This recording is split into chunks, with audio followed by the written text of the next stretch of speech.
Well, as that time, certainly haven't been on for quite some time, but there have been many stories in the world of cricket, a lot to discuss.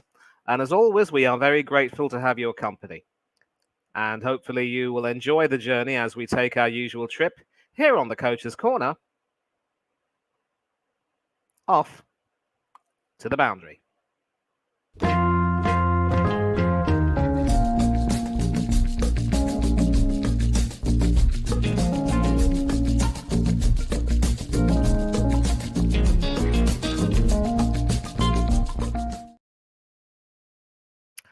Yes, people. Always good to have you here. And the title says it all. This is the 63rd episode of the Off to the Boundary show. And we certainly have a great deal to discuss. And we should be having Steve and maybe, hopefully, someone else joining in. I don't know. And as always, we look forward to seeing you in the chat, offering your comments and views. And of course, there is, of course, a very big pressing matter with which we have to begin this particular stream. And first of all, I think I'm going to have to stop the camera because, it's just not clear for me. And I've learnt my lesson. I simply can't use my PC for these streams because it just doesn't come clearly enough. But I think when it comes to working on the PC, everyone can agree that using the dark mode is always better. A lot sleeker, if you will. And of course, before we start everything, I am going to bring the first man on, and he's not so much a guest, but the actual host with the most, the man behind this channel, and yes, he is technically a man, Hanno Trollope. How's it, bud? Good to see you, and how have you been? I've been good, thank you, Manny. Yeah, good to be back on the show. And yep, Mr. B, you are well on time, and it is good to see you too. How have you been? Not too bad, mate. Not too bad. Yeah, looking forward to this show. It's should be a lot to talk about, really. Brendan McCullum now as the new white ball coach. So yeah, we're going to get to all of that, but the very first thing we're going to have to do, and obviously this is something very close to Hanno's heart, is a call to action. So, as the person who wanted me to make this topic first and foremost on the stream, this is something close to his heart. Hanno, take it away, bud. So yeah, many of you might not know, maybe some of you do. It's a fellow cricket content creator or YouTuber, whatever you call it. Cool. His channel goes by the name of the Maximum Cricket Podcast. Go check it out. So yeah, he is running for special cause. He's doing a half marathon on the 15th of September, which is in basically 2 weeks' time. So I will share the thing and the reason for it, but let me just get the link in the chat. Let's see if it goes in. It goes in. So people go check that out. So I'll just share the thing because this tells you the whole story. So the 25th of November 2023, his youngest son Aston was born in Dunedin. Less than 36 hours later, he had to be urgently flown to the Starship Hospital overnight. The PICU team, that's I think like the paramedics over in New Zealand where he is, flew down in the air ambulance and were able to diagnose the problem quickly and safely to fly to Auckland and save our son's life.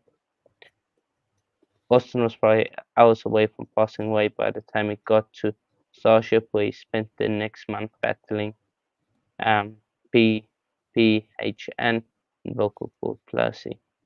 Fast forward to now, and Aston is essentially a regular baby, and none of that would be possible without the team at Starship. So this is why he is running to show gratitude for the wonderful team at Starship, and in particular the PICU team, who treated them with utmost respect and in such a stressful time. So that's the reason I wanted to share. He's a fellow cricket fan, fellow cricket content creator, and you can see that he has raised a few money, and there you guys can see where is it now? If we can get it to 1,000,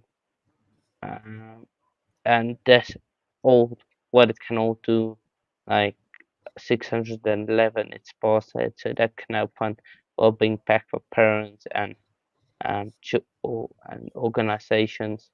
So yeah, this is just something to show gratitude to all the paramedics and to the health system and stuff. So if you guys can donate, that would be massively appreciate, or just share it around. He is running, like I said, on the 25th of September. You guys can check out those or read it for yourself. It's so yeah. Go check that out. Donate if you can. It's just a great cause for fellow cricket fan. And it's running for a great cause. It's half marathon, half marathon on the September 15th. So and then even half marathon is a long one. It's 21 kilometers you have to run, which is crazy, and he's doing it for a great cause. So if you guys can help him in that cause to give some type of money or some type of support just by sharing, that'd be great. So that's the call to action, people, from my end. I will share this on Instagram and to everywhere for the rest to check it. So Yeah, nice one, huh? Brilliant. yeah, that's yeah. That's wonderful, and Yeah, obviously, if he is also a YouTube content creator, then I think we also should share the link to his YouTube channel so that we can offer some subscriptions to him and maybe watch some of his videos, and I'm sure he would appreciate that too. yeah. Send it to my. I'll do it on my channel, and I as well. I'll show it all on there and put it all on there and everything. So yeah, that's beautiful. That's beautiful. Thank you. Well, I don't want to use this as a segue, but one team definitely in need of a call to urgent action is Pakistan. In absolute turmoil, having lost the second test of their two-match series at Rawalpindi to lose the test series 2-0.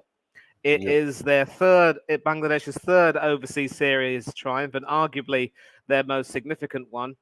And it was effectively, if we take a look at this particular match at Rawalpindi, it was a case of everything that could go wrong for Pakistan going wrong, and how. And we will definitely sort of go into all of that right now. I want to make sure that everyone can see this because, yep, you can see it. So obviously, when we take a look at the match, the details are here. Bangladesh won the toss, and Najmul Shanto had no hesitation in electing to field first. And obviously, they got off to the worst possible start with Abdullah Shafiq being bowled by Taskin Ahmed in the very first over off the last ball. But then a 107-run partnership between Captain Shan Masood and Saim Ayub looked to have given them some stability. But then wickets at regular intervals just didn't help. And we also have to say, coming to this later, of course, that Babar Azam's days as a test batsman for Pakistan could very well be numbered, continuing a poor run of form. Useful half-century in the middle from Salman Agha, but no one else really getting a half-century. Some pretty starts, but nothing really substantial. And effectively, Mehdi Hassan Miraz there with 5 wickets in that match. 3 for Taskin Ahmed at the top of the order, and he also took a couple of middle order wickets. And 274, would have been a pretty good total for Pakistan because they started off magnificently, skying through the Bangladesh top order, including getting the wickets of Captain Shanto and ex-captain Shakib for 4 and 2 respectively. Even Mushfiqur Rahim didn't last very long, had an innings of 3. But Lytton Das, playing as a wicket-keeper, came to the rescue with a fine innings of 138, almost a bit like Jamie Smith did for us against Sri Lanka not too long ago, Steve. Yeah, it's true, yeah. And then Mehdi Hassan Miraz, after 5 wickets in Pakistan's innings, starring with the bat as well with a very enterprising 78. And it was that particular... It was that fantastic work they did for the 7th wicket. It was a partnership of 165 runs, which really, sapped the confidence out of the Pakistan bowlers.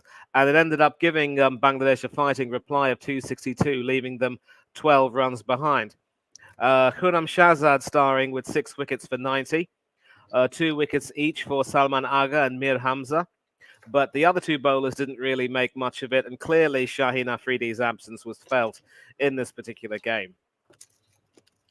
When Pakistan batted in their second innings, they fared a lot worse. A duck at the top of the order for Khurram Shahzad, who I think was the night watchman sent in. And no really substantial scores. We had Mohammad Rizwan and Salman Agha in the lower middle order contributing knocks of 40, but no half centuries. Another dreadful failure for Babar Azam. And they were skittled out for 172, with this time Hassan Mahmood taking 5 for 43, Nahid Rana taking 4 for 44. No wickets for Hassan Miraz this time around, but effectively Bangladesh was set what was in effect a very paltry target. And although they did lose quite a few wickets, they were never seriously in any kind of trouble.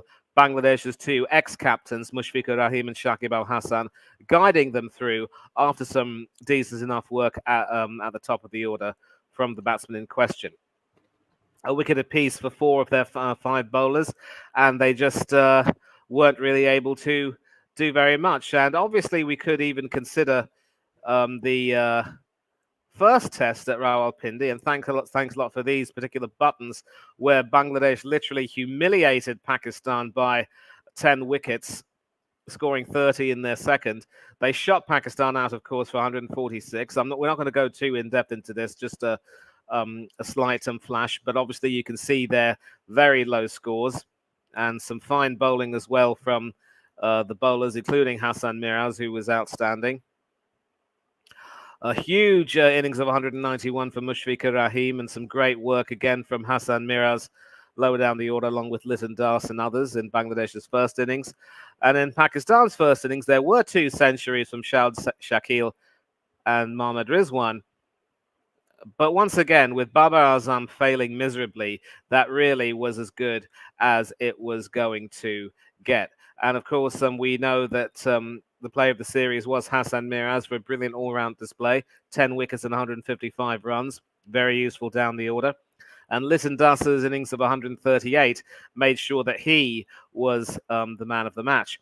And so, gentlemen, I think I'm going to start by asking you, Steve, and then I'll come to you, Hanno. We're going to be touring Pakistan not too long after this Sri Lankan series is over, and obviously we're going to get to England in a minute. But the way they are right now, you just take a look at the team, which is completely in turmoil. And when you have a situation where your former captain and one of your more experienced players is simply having a dreadful run with the bat, you just have to wonder, what are the real issues that are affecting this Pakistan team? And is there any hope of them for a recovery? Well, that's a hard one there, Manny. I don't know what's going on with them, to be honest. I still thought they had enough there, enough quality, ability through their players there. But it's strange, really, isn't it? They always seem to bring players through, and they not seem to be doing it at the moment. And I don't really get it. It's strange. I mean, you always see them sort of inconsistent in a way, that they can be amazing at one stage and then be totally terrible or dire afterwards, and then they can go like that. But I mean, at the moment they're consistently dire at the moment. So I don't really understand this, Manny, to be honest. But if they're like that when we play them, it should be fairly easy for us. So if they can't sort it out by then, I don't know what the answer is, to be honest. I really haven't got a clue. I mean, do they change the structure there? Do they change the the coaches or whatever? I don't know who the coach is. Who is the coach there now? I'll find out. I think it might be Gillespie, but I'll just confirm that. Yeah. Okay. Yeah, it is Gillespie who's coach of the Test team.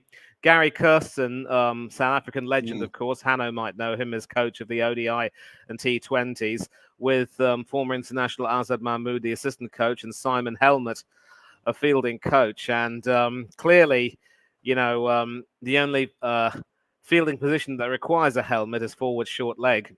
And don't forget the wicketkeeper. But another ridiculous play on words. But Hanno, the reason why I'm going to come to you now is because I'm also going to share an article on Cricinfo where Masood pretty much says that there are no excuses for Pakistan's horrible performances, and says that they pretty much have to play more red ball cricket to improve in the tests. I don't want to really go too far into this, but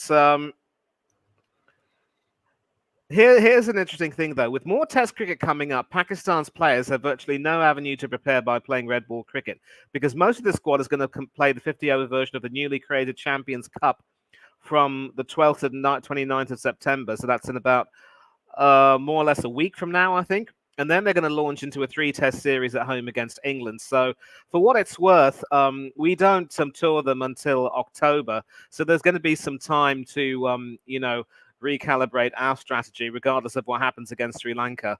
And maybe, Pakistan can try and, get their act together and make a few changes. They do have their first-class tournament, the Qadi Azam Trophy, but it coincides with that series in question. So the problems of limited red ball cricket will not be alleviated soon. And then, of course, there are issues of player fitness and so forth. Shahid Afridi and Naseem Shah were both rested. And in that second test at Rawalpindi, they literally were not just lacking in pace, they just looked inept in many ways. And obviously, there's some talk about the administrators and the selectors that obviously they're not known for their patience. But despite having a tough beginning as captain, losing his first 5 tests, Masood doesn't feel as though he's in any trouble. But clearly, Hanno, there are some big issues in Pakistan cricket. There seems to be definitely a disconnect between what the administrators want and what they're planning and how everything is being organized. Where do you think the problem lies, and how do you see this problem being solved? And clearly, as a South African fan, you'll know that Test cricket is also, for some reason, not being considered a priority by your lot these days either. Hanno, are you there? Yeah, I honestly don't know what I just think it's a big combination of bad decisions, bad habits, and bad structure at Pakistan. Um, that's why I don't really know like the full problem. But I think if we um, have to make a decision on what the problem is, I think it's just bad structural decisions. Who they hire, who they let go, who they have made captain. Um, I think that with England coming up, England should smash them, to be honest. But I said this in the group chat. I want to make a challenge to all 3 of us. Let's look into this next week or so into Pakistan cricket, and then we all come up with solutions or potential solutions for Pakistani cricket, and then we will discuss what can be done on next week's show, like what are the solutions for it. Yeah. Yeah. It's going to take a while. Can't do it straight away somehow. It's not easy. And the big problem is as well, there have been many proposals, mooted around for several years, and none of them obviously have been, taken up. And it is sad to see a proud nation go this way, but Yeah. I think the fact is the only way they can save themselves is by looking hard into themselves. And I think Jason Gillespie, who obviously is famous for ending his career with a double hundred against Bangladesh, will be thinking, why did I take the Pakistan job? And obviously that level of inspiration, that memory wasn't enough to inspire his team He was to good go coach forward. over here as well, Jason Gillespie. He coached, who was it he coached over here? Was it Sussex? He coached and all that?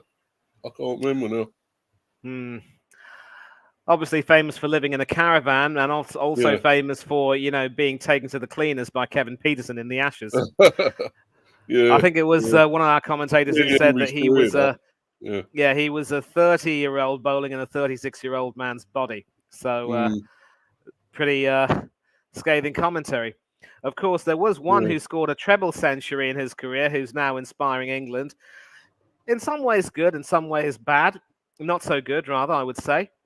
And of course, Steve, you and I were having a very lengthy discussion on this on your channel. And obviously, I would urge everyone who's watching the Off to the Boundary show to also please check out Mr. B Chats England Cricket. Steve and I do a lot of good work together talking about all aspects of England cricket and how, things are being done. And we have some discussions. Yeah, our discussions can be long and in-depth, but you do get some good pieces of information from us. You sometimes get some good jokes and good puns. Please check us out. Mr. B Chats England Cricket, currently on 20-odd subscribers. This channel deserves a lot more. Do also please keep watching the tribute to Graham Thorpe with Kenny Ken that was on both Steve's channel and also Hanno's channel. That one deserves a lot more in terms of playback views and likes. But Hanno, we're going to talk to you, and obviously you were very loud and proud in your support for the Sri Lankans. A fat lot of good that's done you, I'm sorry to say. But if it makes you feel any better, we haven't exactly been, convincing in many aspects. And when we take a look at the second test, we'll just go to that first. Obviously, that was the test at Lord's, which saw many records being broken.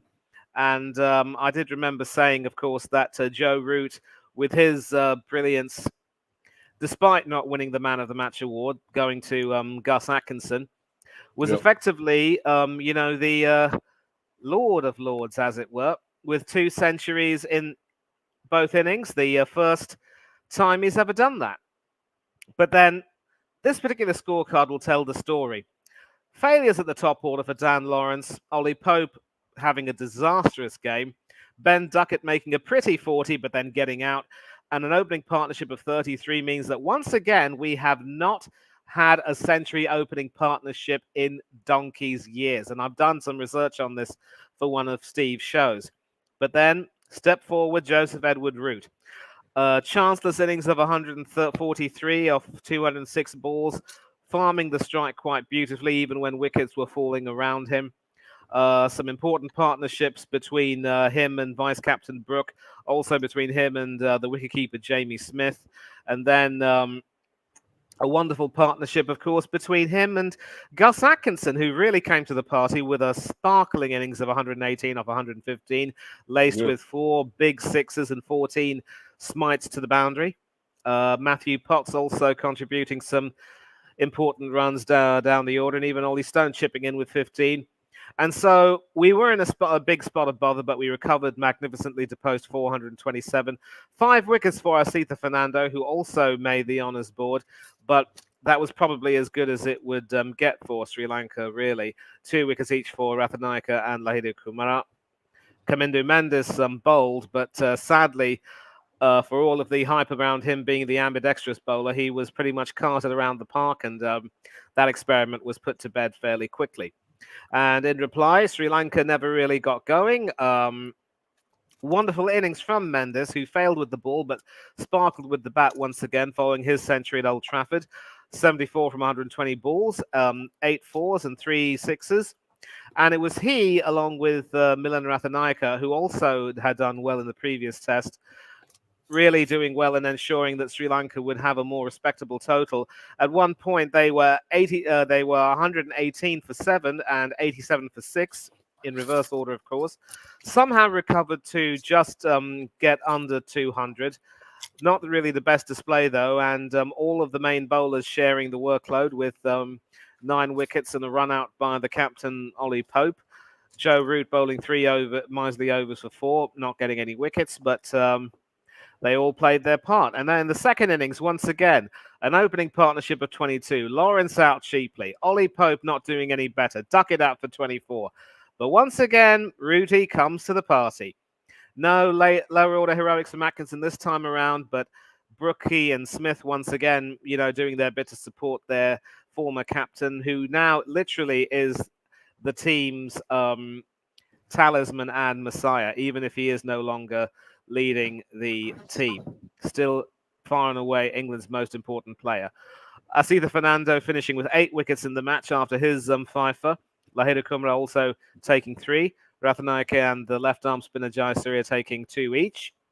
And Sri Lanka was set a target of 483. They were never going to get there. It was just a question of how many runs they would end up scoring and how big the margin of victory would be. And it proved to be a win by just less than 200 runs. Useful innings at the top of the order from Karunaratne and in the middle order from Chandimal and Captain De Silva. But apart from them and Matthews chipping in with 36 and a useful 43 from Rathanayake, no one else really able to make themselves counted. Kamindu Mendes failing pretty much was the final nail in the coffin. And effectively, the story has been that for the most part, Sri Lanka's senior players have really failed to stand up and make themselves counted. And there has been, and maybe some of the decision making hasn't been the best. But England have just managed to find a few players who've really made big differences. And one of those being Gus Atkinson, who went on the Lord's Honours Board twice in this match with a 5-wicket haul and a century, and making history by being the quickest man to reach the Lord's Honours Board, both of them rather, in quick time. Ian Botham took 2 tests, but had 6 innings in which to do that. 2 for Wokes, 2 for Ollie Stone, a wicket for Shoaib Bashir, Potts and Lawrence wicketless. And if we say, obviously, we're not going to go in depth into the last test, but many of us know pretty much what happened there. England were made to fight in this particular test, but Sri Lanka had a horrible start and recovered well, obviously, through De Silva and Rathanayake. And then when we batted, beautiful innings from Jamie Smith, great work from Harry Brook and Joe Root after the top order failed again. And when Sri Lanka batted, Mendes coming to the party with a beautiful century to help Sri Lanka get to a much more respectable total. Chandimal with an innings of 79. Matthews also doing well with 65, but 2 ducks at the top of the order didn't really help them. And yeah, I think Gershon wants to join, Manny. Who? Gershon. Yeah, I will send him the link. Yeah. We will. Welcome. We're more than happy to have him on. And of course, when Sri Lanka bowled, of course, it was Asitha Fernando, who was probably been their best bowler in this series so far. And as far as England's bowlers are concerned, Potts had 3, Wokes had 3. Then that was in Sri Lanka's second innings, and in Sri Lanka's first innings, it was again Wokes and Bashir who did the damage.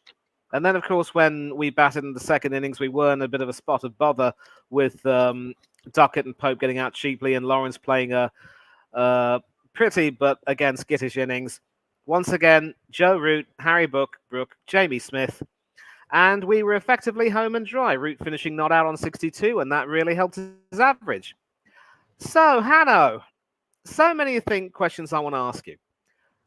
The experiment with Dan Lawrence at the top of the order. misguided in many ways.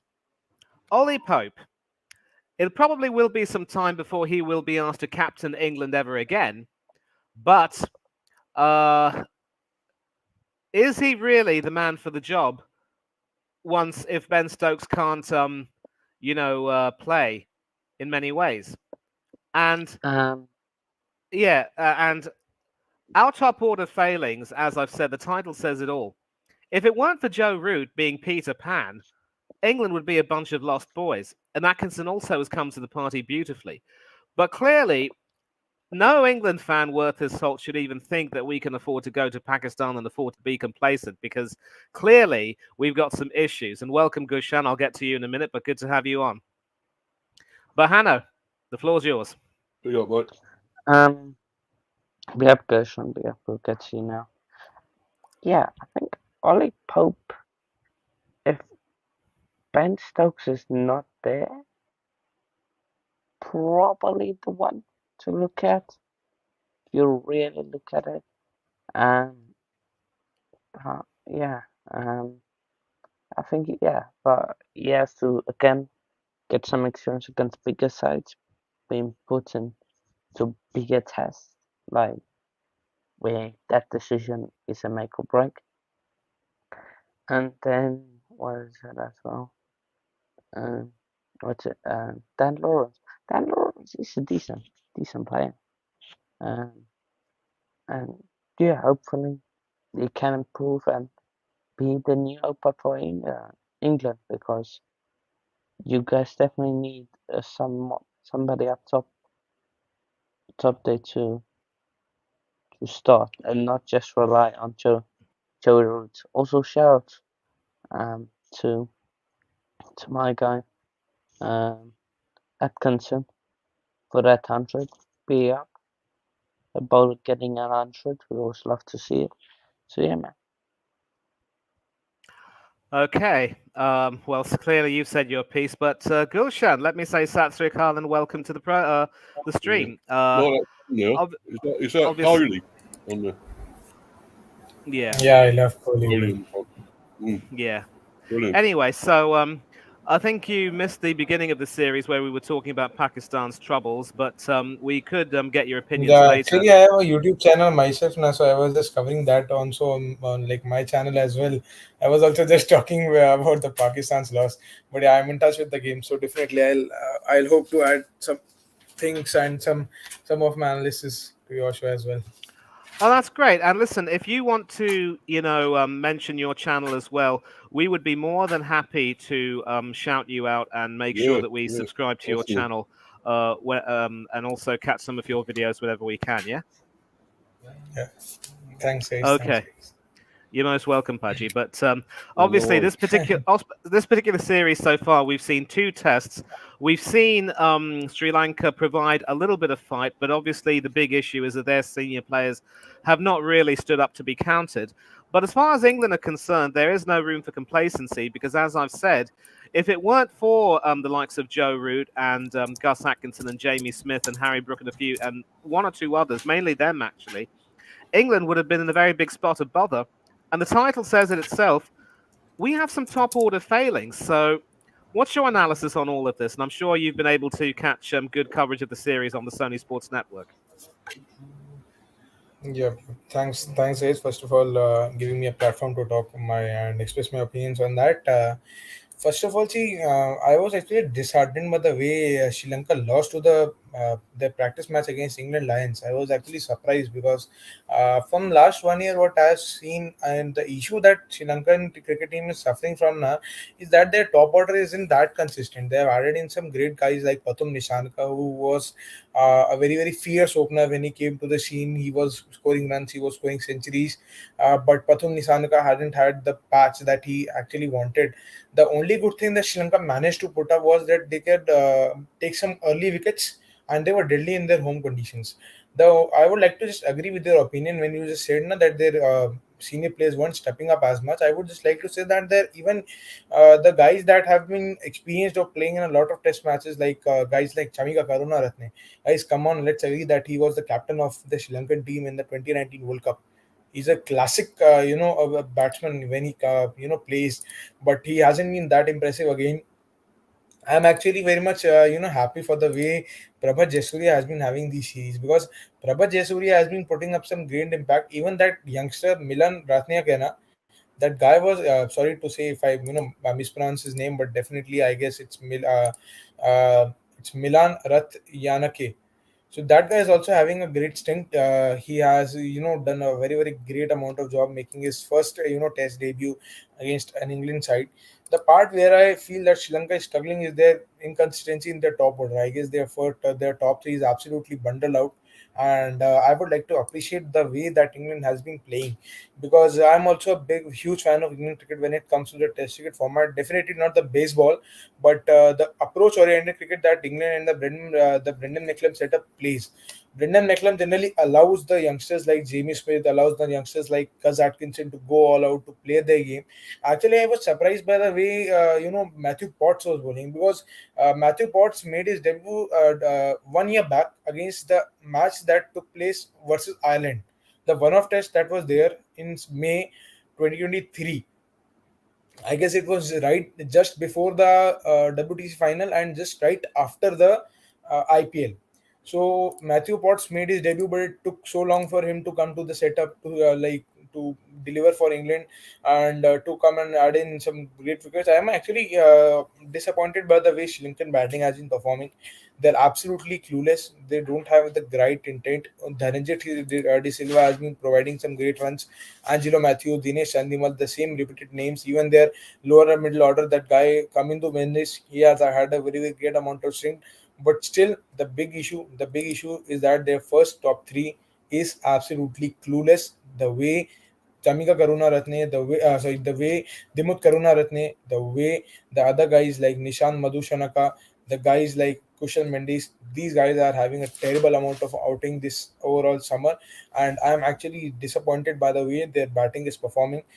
They are putting up a great show, but they aren't lacking much in bowling, but they are actually lacking in the batting part. When we come to England, when we come to the other countries like Australia, generally your pacers are getting troubled because they are not accustomed to the conditions where they can pick up some great early on wickets. But from what I have seen is that if you can't able to put up a 300 on the tracks of England, your bowling can't, always win you matches.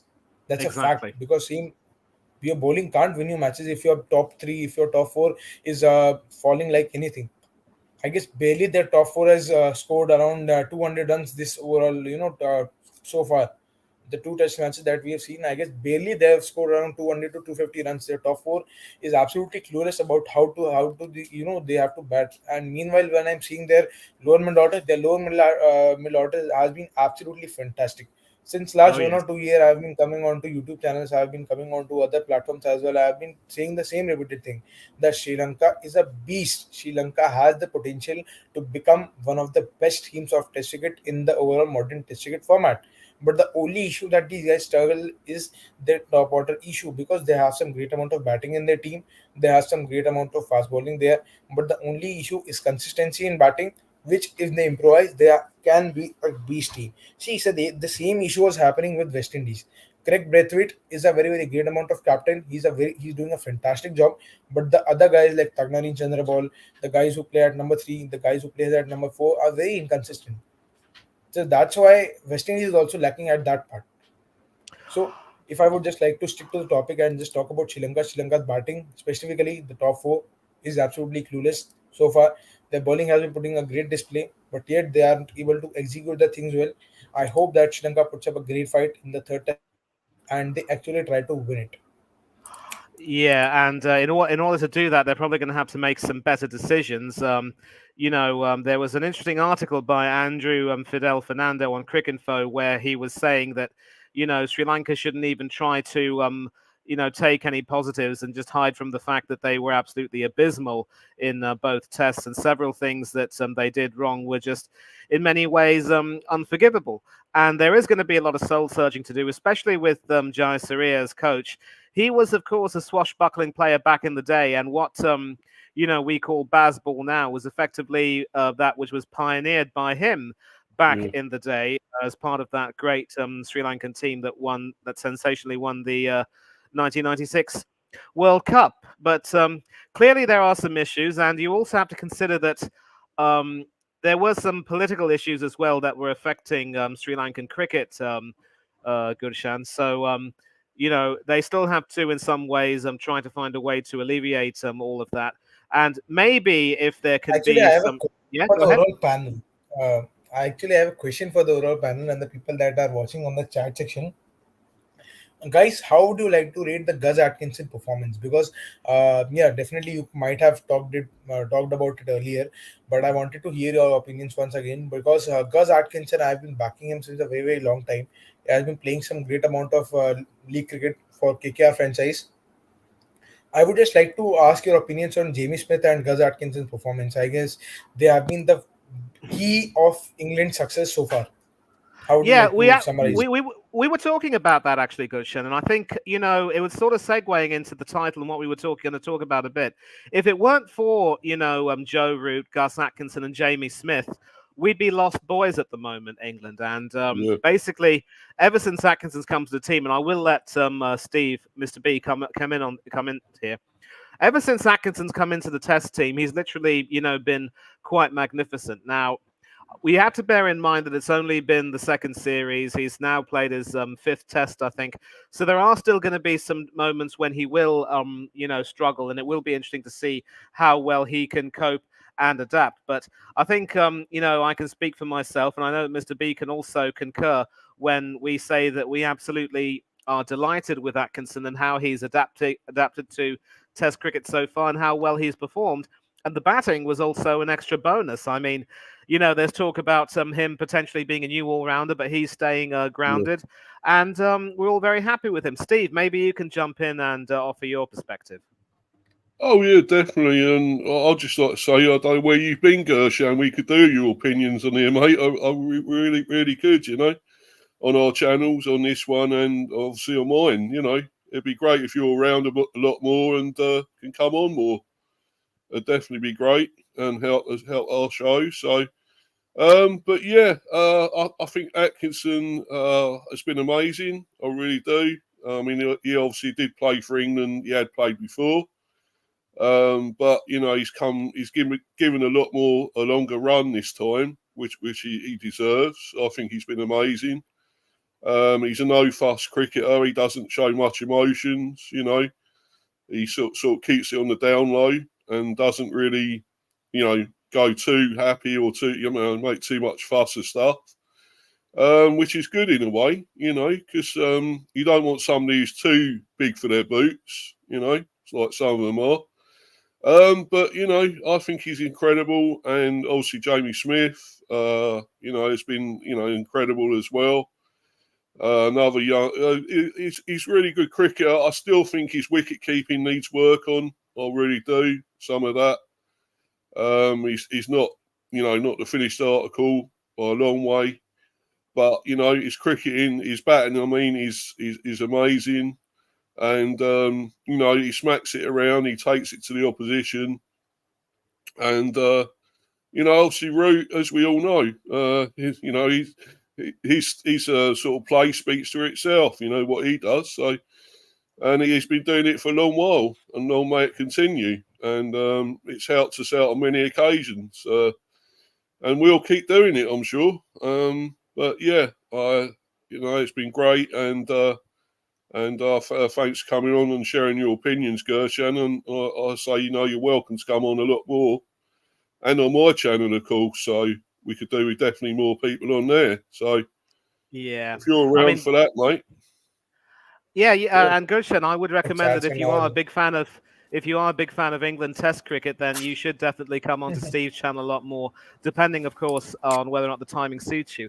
But obviously, you were asking about Smith and Atkinson, and that was okay. But the title says it all. We still have some issues with the top of the order. Now, I've been doing some work with Steve, obviously, and we were doing some research, and we found out that it hasn't really, it's been a very long time, really, in terms of, tests played and, months and weeks since we actually had a century opening partnership. Obviously, with Zach Crawley being injured, we made a decision to put Dan Lawrence at the top of the order. Now, Lawrence, of course, is more of a middle order batsman.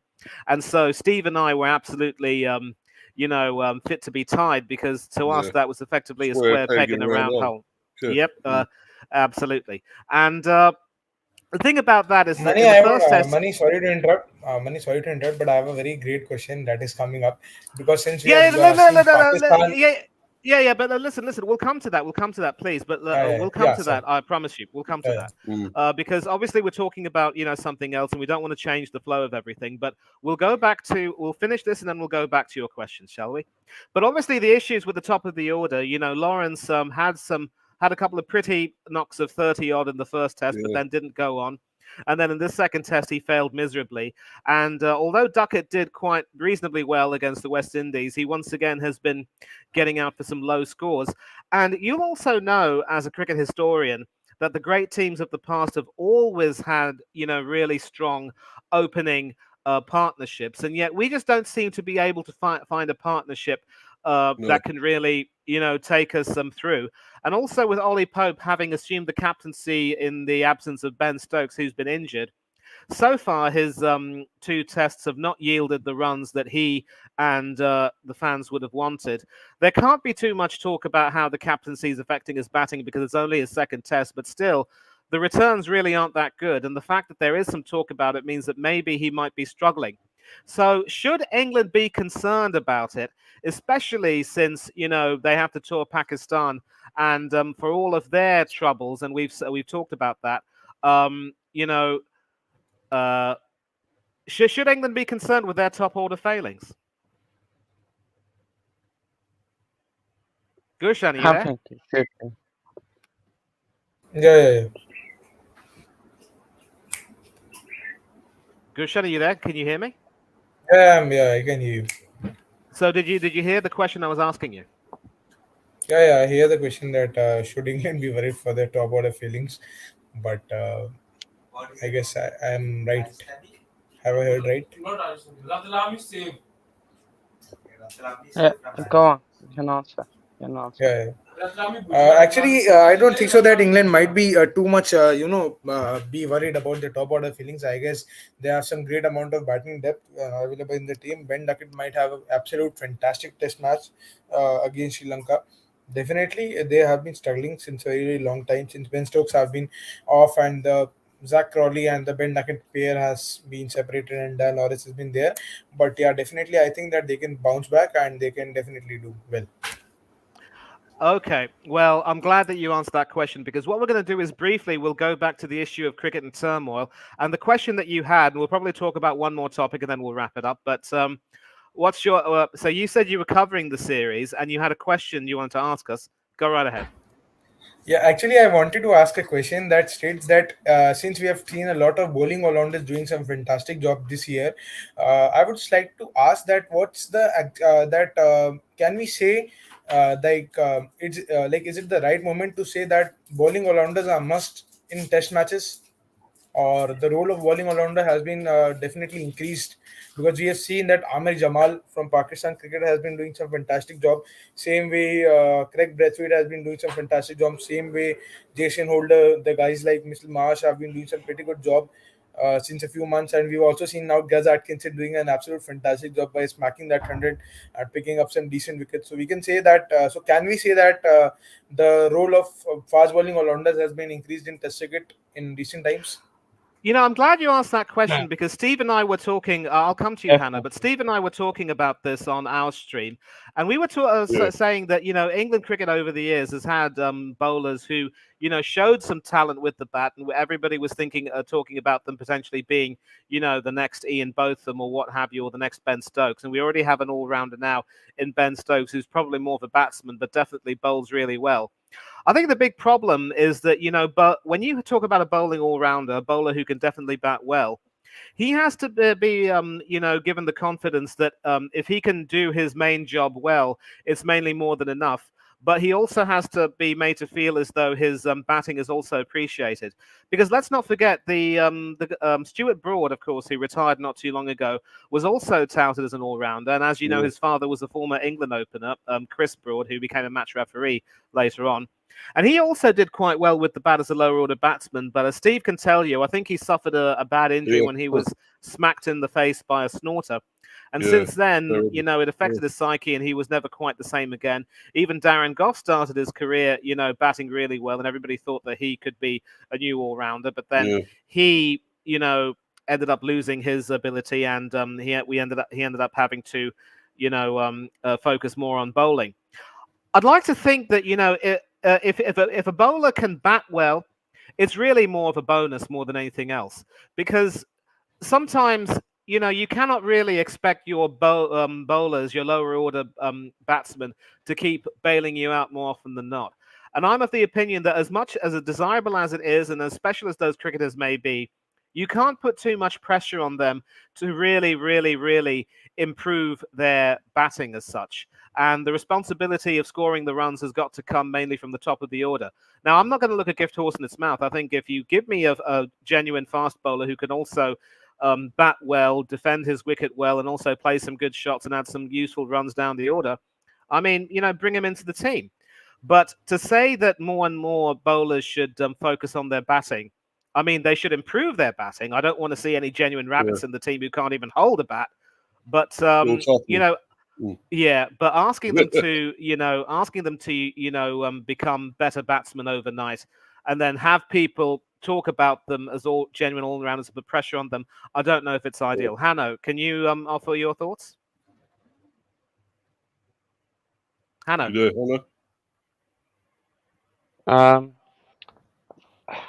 Sorry, I didn't catch that. What did you ask? Yeah, so basically Gushan was asking if it is about the issue of bowling all-rounders doing well recently, like Atkinson and a few others. Should there be a call for more bowling all-rounders to be playing international cricket? And should more bowlers be expected to improve their batting? I think definitely, especially in Test cricket. If you want to be up there with the best, your bowlers have to bat. And if you have one or two bowlers that can be handy with the bat, that can get you a 50, also you can be up there in Test cricket, and you can be all format cricketer. Because if you're good with the bat, if you're a bowler, you get into ODI teams, you get into T20 teams. So Yeah, this is an interesting question, and if we have a show next week, we'll probably discuss this even further, because I think a can of worms could be opened. But we're going to talk about our last topic, obviously, and now we've got this one here. Brendan McCullum has now been confirmed as the coach of England's white ball teams, which means that he will now oversee all formats of the game. And after all of the talk about how, the red and the white ball teams are better off under separate coaches, it looks as though we've decided to unify everything again. I really don't know how that's going to work.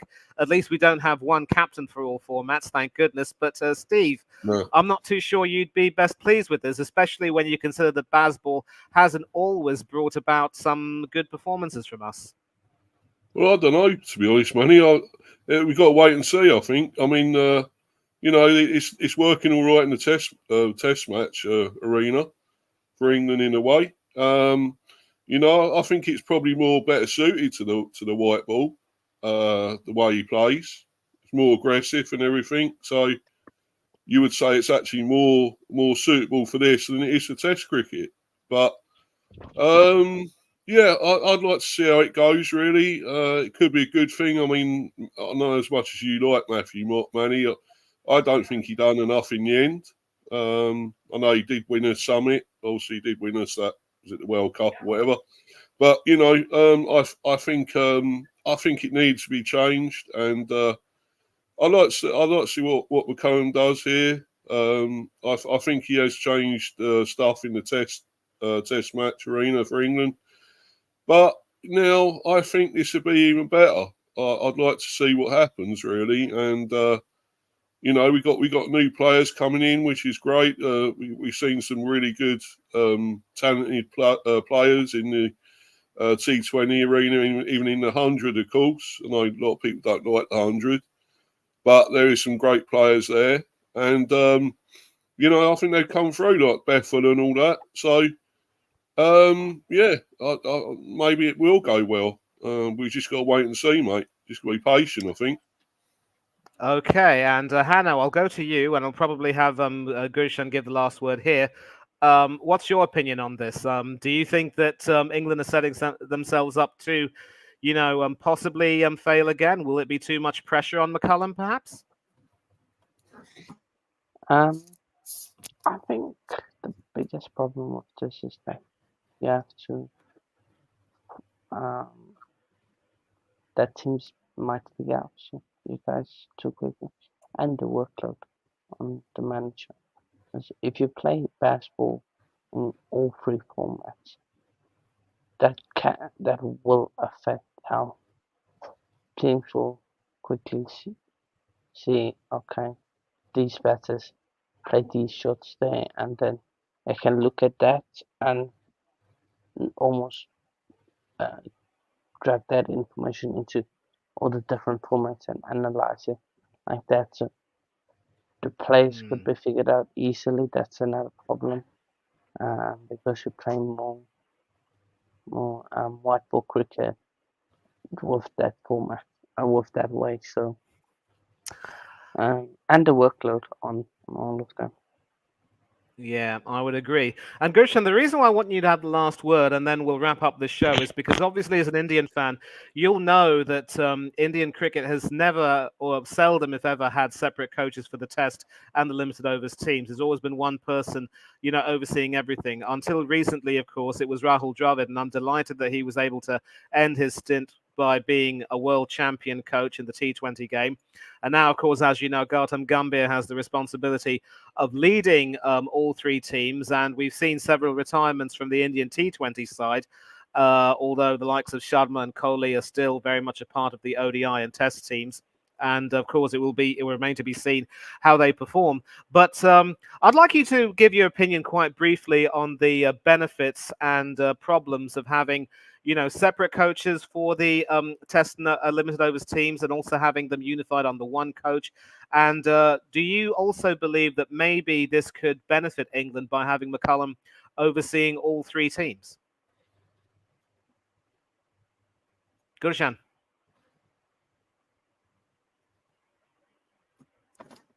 I don't think he's there, mate. I don't know. Is he there? Yeah, can you hear me, guys? Yes, we can Can hear you you loud and clear. But did you hear the question that was asked? Yeah, I was. Yeah, actually, I'm having some network issue because I'm living in the hostel now. So the people at my hostel turn off the Wi-Fi at 12:30. So I have to manage out the thing as well. But yeah, definitely, I heard the question, and I would just like to say that England cricket might get benefit from it because England cricket does a lot of election like. In India, the electoral process happens every 5 years. Same way, England cricket refreshes itself after every 5 years. Like after every 5 years, they add in new coaches, they remove certain players, and there are only few players from the previous setup that is being there present in the overall squad. So England does a lot of refreshes over the years, but I definitely would like to say agree that Brendan McCullum will get the charge. Brendan McCullum getting the charge of the T20 and the ODI format will definitely help them. First of all, we might see a great amount of attacking and intent full approach in the overall play of England, specifically after their ODI World Cup loss, the disaster that happened at the ODI World Cup in India. They required a great amount of coach that has the experience of playing under certain conditions, and definitely Brendan McCullum has done a fantastic job. I don't remember. I actually might get wrong here, but Brendan McCullum was a much better T20 and a ODI format player than a Test cricket batter, in my opinion. So he has experience of playing some fantastic innings in T20 and ODI format. He has the guys. He knows what's the mindset required to play the longer formats. Definitely, due to the downfall of ODI cricket and ODI cricket becoming less popular, we need Brendan McCullum kind of coaches that play with a different brand of cricket. And England have got all the shots. They have got some great amount of batting depth. With David Malan retiring in, they have Will Jacks available for them to play at number 3 position. They have Harry Brook. Harry Brook could be a great asset ahead of his appointment as the all format coach. Harry Brook is a player that has been trusted by Brendan McCullum since a very long time. Since he has made his debut for England, Brendan McCullum regularly trusts Harry Brook. We can see that a lot of young fast bowlers can be included to the setup, which includes the like of Gus Atkinson as well. Same way, even Sam Curran. Sam Curran might have a regular run at the overall ODI format. But the biggest advantage of having a unified coach is that you have the same guy to deal with every single time. England has been doing that thing. England has been doing the same repetitive issue that was happening with England was that they had some different setup. They had some different teams in every different formats. So at least getting united under one single coach, under one single roof, will help them bond together. Will help them unify the things. Will help them get the things sorted.